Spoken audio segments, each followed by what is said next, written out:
Counting ప్రక్రియను వాళ్ళ చేతిలోకి తీసుకుంటే ఆల్రెడీ ఇచ్చినటువంటి తీర్పు ఏ విధంగా మారుతుంది అని నేను సూటిగా ఎన్డీఏ కూటమిని, ఆంధ్రప్రదేశ్ రాష్ట్ర ఎన్డీఏ కూటమిని నేను ప్రశ్నిస్తా ఉన్నా.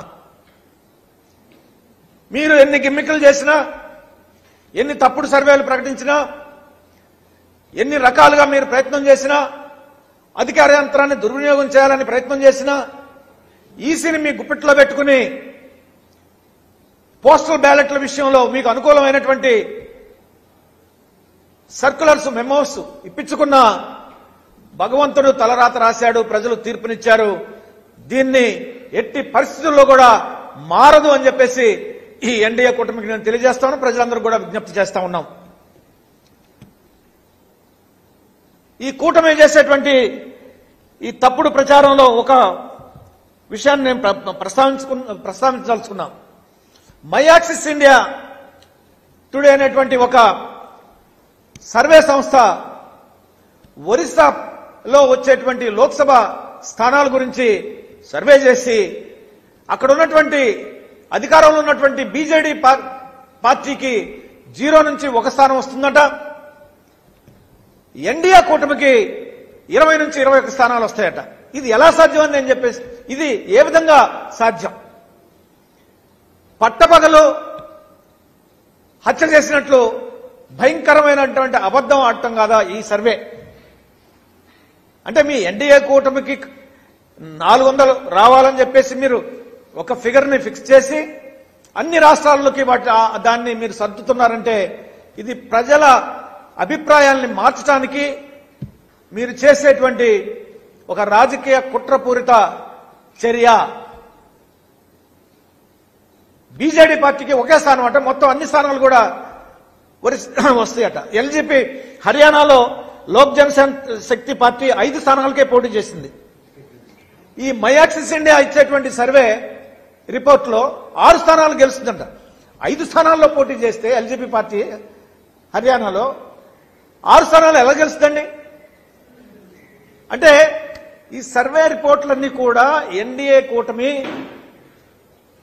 మ్యానిపులేట్ చేస్తూ ప్రజలను తప్పుదారి పట్టించి ప్రజాభిప్రాయాన్ని వారి వైపు మలుచుకోవటానికి కౌంటింగ్ ప్రక్రియ అంతటిని కూడా ప్రభావితం చేయడానికి, అధికార యంత్రాంగాన్ని భయపెట్టి మభ్యపెట్టడానికి, తీర్పుని వాళ్లకు అనుకూలంగా మలుచుకోవటానికి చేసేటువంటి ఒక రాజకీయ కుట్ర. దీన్ని ప్రజలు దయచేసి నమ్మవద్దు. ప్రజలు ఆల్రెడీ తీర్పునిచ్చారు. ఆంధ్రప్రదేశ్ రాష్ట్రంలో జగన్మోహన్ రెడ్డి గారు ముఖ్యమంత్రి కావాలని, వైసీపీ పార్టీ అధికారంలోకి రావాలని భారీ మెజారిటీతోటి. దీన్ని మీరు ఎన్ని అస్త్రాలు ప్రయోగించినా, ఎన్ని కుట్రలు చేసినా, ఎన్ని కుతంత్రాలు చేసినా, ఎన్ని రకాల మైండ్ గేమ్ మీరు ఆడినా గానీ దేవుడు తలరాతను, ప్రజల తీర్పుని మీరు మార్చలేరు. ప్రజలు ఈ విషయాల్లో, ఈ ఫేక్ సర్వేల విషయాల్లో అప్రమత్తంగా ఉండి మీ అభిప్రాయాల్ని దయచేసి మార్చుకొనవద్దు. ఎన్డీఏ ఆంధ్రప్రదేశ్ రాష్ట్రంలో ఎన్డీఏ కూటమి చేసేటువంటి ఈ సరికొత్త ప్రయోగం దొడ్డిదారిన, అంటే పోస్టల్ బ్యాలెట్లని మ్యానిపులేట్ చేయడానికి పెద్ద ఎత్తున కుట్ర జరగబోతా ఉంది. మా ఏజెంట్లందరూ కూడా అప్రమత్తంగా ఉండాలని ఇప్పటికే మేము చెప్పడం జరిగింది. అధికారి సీల్ లేకుండా, అధికారి యొక్క ఆఫీస్కి సంబంధించినటువంటి, హోదాకి సంబంధించినటువంటి సీల్ లేకుండా ఒక సంతకంతో ఆ ballot paper, postal ballot paper చెల్లుబాటు కావాలి, అంగీకరించబడాలని ఇచ్చినటువంటి ఆ మెమో ఏదైతే ఉందో హైకోర్టులో మేము సవాల్ చేస్తే హైకోర్టులో తీర్పు అనుకూలంగా రాలేదు. సుప్రీంకోర్టుకు వెళ్తా ఉన్నాము. ఇదంతా కూడా ఇక్కడ తెలుగుదేశం పార్టీ ఎన్డీఏ కూటమి చేసేటువంటి ఒక రాజకీయ కుట్రలో ఎలక్షన్లని, రిజల్ట్ని ప్రభావితం చేయడానికి వాళ్ళు అనుసరించేటువంటి తప్పుడు విధానాలని, కుట్రపూరిత విధానాలని మేము తిప్పికొడతాం. ప్రజలు ఇప్పటికే తీర్పిచ్చారు కాబట్టి మీ ఆటలు సాగవు, మీరు చేసేటువంటి కుట్ర కుతంత్రాలు సాగవు. భగవంతుడి తీర్పు, భగవంతుడి ఆశీస్సులు, ప్రజల తీర్పుని మీరు మార్చలేరు.